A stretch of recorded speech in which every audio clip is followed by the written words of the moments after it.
Hey y'all, just getting home here.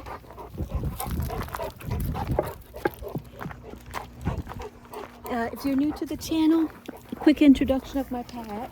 This is Ozzy, the Alpha Cane Corso. He's about 4 years old. Oh, look at his eye, it's red here. I'm gonna check that out. Lucia, she's the youngest Cane Corso I have. She's 7 months old, female. Come on, Dolce. Dolce is my second female Cane Corso. She's the second oldest. She is about 3 years old now, and then Tux is my pit lab mix, and he's the oldest. So, and as far as hierarchy goes, yeah, like I said, Ozzy's Alpha. Next in the hierarchy is Dolce. Dolce is very dominant, and then Tux is the Omega. He's very docile. And then this puppy, Lucia, is about to get put down. You see that? She's too excited. She's gonna get a correction from Dolce. See, Dolce sees it. Settle down. Yeah, she's getting a correction because... Stop it. She's too excited right now, and with her big body, she can really hurt somebody. I mean, she can throw one of my knees out just by wagging her body around.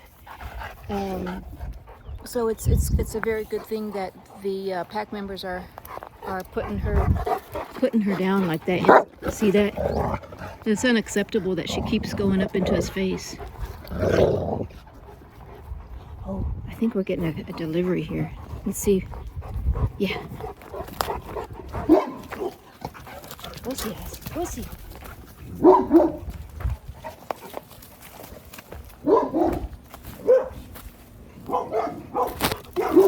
Oh, come on, Oz. It's okay, Bubba. Come on, Oz. Ozzy. Hey. Come on, Oz. It's okay. Come on, Oz. Ozzy. Okay, Oz. Okay, Oz. I see. Shh, I see her. It's okay. Yeah, we're getting a grocery delivery. See, Ozzy, he's very protective, of course. That's the Cane Corso's job, you know. We're about to get a storm. But when I told him it's okay, he kind of backed off a little bit, which is what you want. Good, how you doing? We're getting a storm in. Oh, Lordy, yeah. Ozzy, there are toes. Thank you. Okay, Oz. So yeah, see, he kind of, especially if I talk to them, he'll back off.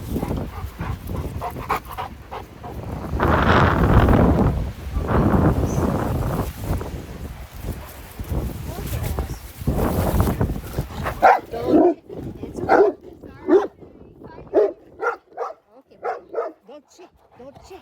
It's okay, baby. Okay, Oz. Okay, Dolce. So anyway, ooh, it's windy. We're getting a big storm in. So yeah, sorry for that kind of detour. That's just them being protective.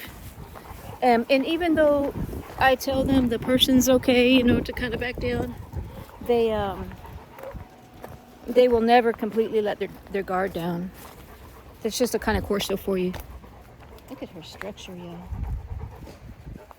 So now, conversely, if I acted like I'm worried, like if that was somebody I didn't trust, I would use my signal to Ozzy. Go get it, Ozzy. I have a different tone in my voice when I'm worried, and then he'll step it up a notch. He'll ramp it up, and he will become even more ferocious in his bark and his body language. The gray cloud. Lucia senses the storm coming. Well, anyway, I wanted to talk real quick about A question a lot of people have is the Cane Corso a good family dog?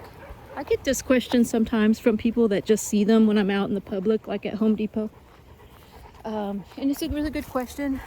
So the answer that I have is yes and no. Yes and no. In some ways, yes. In some ways, no. The Cane Corso is extremely protective, so that would be a pro. So go over some of the pros and cons for a family. So yes, as far as if you want your family protected, there's probably no better dog to do that, as for protection, than a Cane Corso. Cane Corso is the ultimate protector. So then a con would be if you have very small children or very like elderly people in your family. And that is because just by virtue of the sheer size of the dog, if the dog is even playing, they could really hurt somebody, even a small child, accidentally. I'm not saying because the dog would be aggressive. The dog, this breed of dog is very bonded to their family. They bond very closely with, especially the person that feeds him or her. So if it's a couple, if you have a family, husband and wife or whatever, if there's two main people in your family, then it's recommended that both of you alternate feeding the dog, because they're really going to look up to that person that feeds them as the alpha or the pack leader, and tend to obey that person more. So if you kind of share the feeding schedule with the two heads of the household, then that's ideal.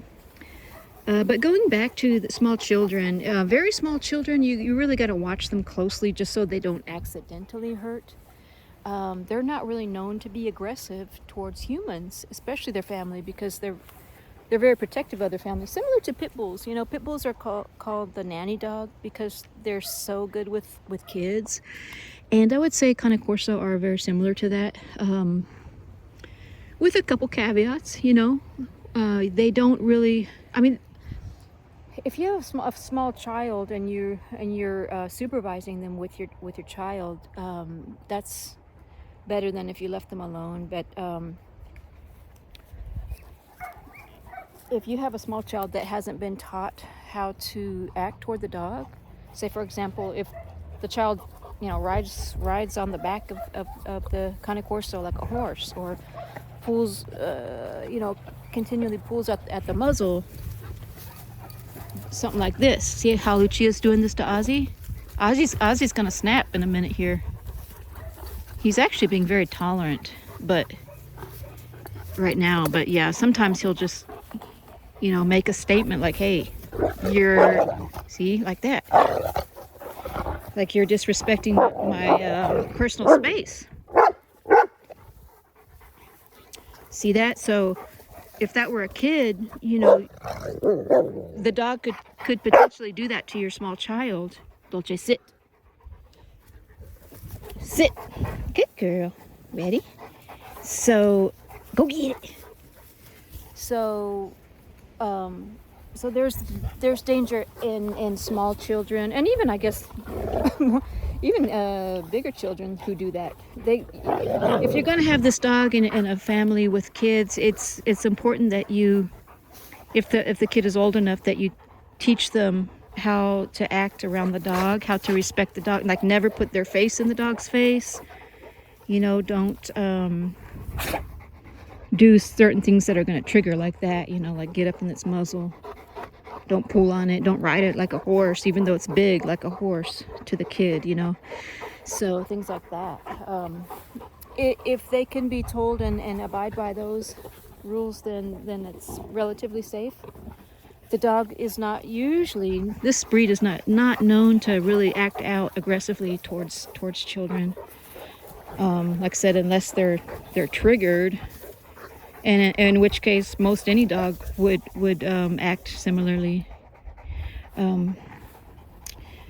But yeah, but because of the size, they can cause, of course, more damage than a smaller dog. That eye is really red right there. Doce. So, ready? Ready? Sit, sit. Go, Lucia, sit. Sit down. Lucia, sit. Good girl, Lucia. Good girl. Ready? Go get it. But, so in that sense, they're good family dogs with kids, protective. They bond with the children, even in the family usually. They're protective of the children, but there could be a danger there present if the child is not taught, or if the child is too young to be taught. You know, a toddler is not going to know any better, and they may pull on the dog's muzzles. And I've seen videos of a toddler doing that, and the dog just accepts it and deals with it. But it's a little bit, could be unpredictable, you know. So if you do have gosh, his eyes are extremely red. If you do have a small child, I would say just to make sure that you don't leave them alone with a big dog like this. Let's see what else. And so for me, you know, I'm 130 pounds, relatively in shape and strong, even though I'm small. But and even a man, like a strong man, any kind of adult, risks getting hurt. Say, everybody that owns a Cane Corso knows to protect their knees when the dog is playing, running around, because they're known to accidentally they're known to accidentally run into your kneecaps, like the side of your knee. They can really throw your knee out. Oh, look at her. So now, if that happened to an older person, yeah, she's really pushing her luck there. They're doing a submissive role there, trying to act playful. She may be flirting with him because she's gonna go into ooh. That's enough. See some blood coming out of Lucia's mouth. It could be she lost a tooth. Sit down. Don't be yelling at me, girl. She's very pushy. But yeah, no, if that happened to an older person where they accidentally bump the knee, you know, older people, and I'm getting up there too in age, but your bones are not as strong, and so that could cause more damage to an older person, even just a innocent little bumping into your knee. It's a huge dog. Sit. And so it's really not recommended to get this dog if you're, you know, for an elderly person, because of that.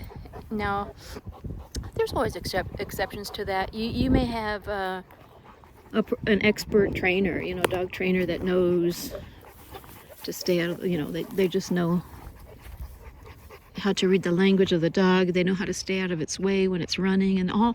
So there's always exceptions to that, but in general, those are some things to watch out for if you're considering to get this dog breed.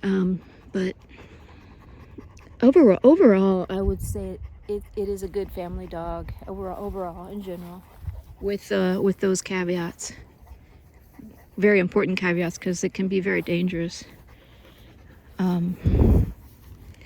Somebody that, I guess this is true for single owners like myself. I like, as far as I don't have a family unit here, it's just myself. So I guess it holds true for families and anybody, no matter what your living situation is. The dog is not recommended for someone who doesn't have a firm grasp on how to be a pack leader, because and that's the most important thing when owning this breed. You have got to be a strong pack leader. Otherwise, the dog is very dominant, and it's going to walk all over you it's going to make decisions that may not be the best decisions. Like, it sees a deer, it's going to go run after it, or it's you know, gonna get up on the counter and eat something harmful, or, you know, all kinds of stuff. So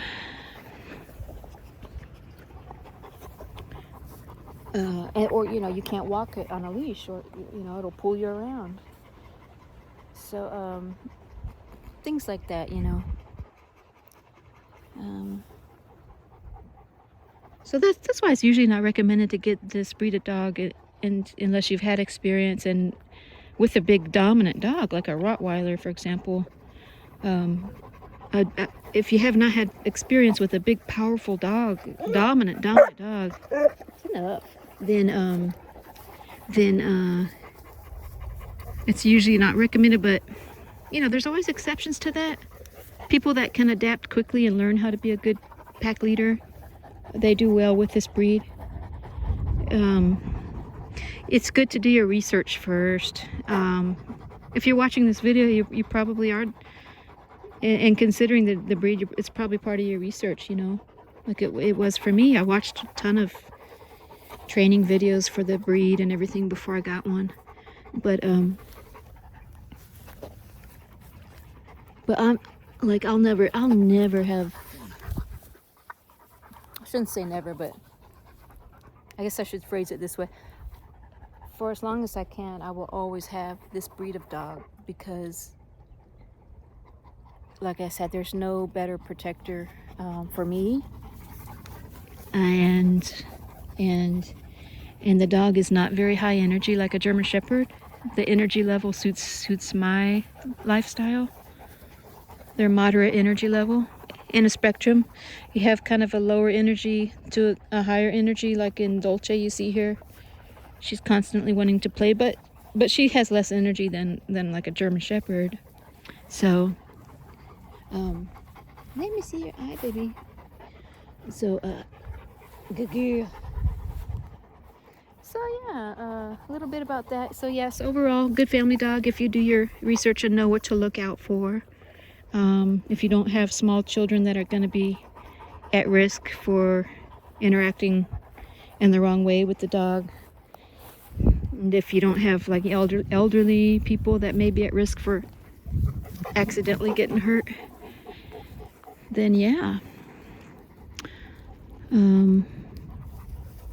They do love to be with their family. They're called Velcro dogs because they love to be with their family, whether it be a single person or a larger family unit. Their whole purpose in life and what they were bred to do is to protect their owner or their family. So they're happiest doing that. They're not good dogs to leave outside to guard, like chained up outside. In fact, you may run into some dangerous situations if you do that with a dog, such as they're going to act out probably if they're just left and they're not with their family. If they're just left outside, it's a very dangerous situation, because the dog is going to probably act out, and you never know. It's just not ideal. They really need to be with their family. But anyways, y'all, I'm going to try and get inside because of this storm rolling in here, and I got to get those groceries inside. I hope y'all having a good Monday, and we'll see you all on the next one. Come on, Lucia. Bye, y'all.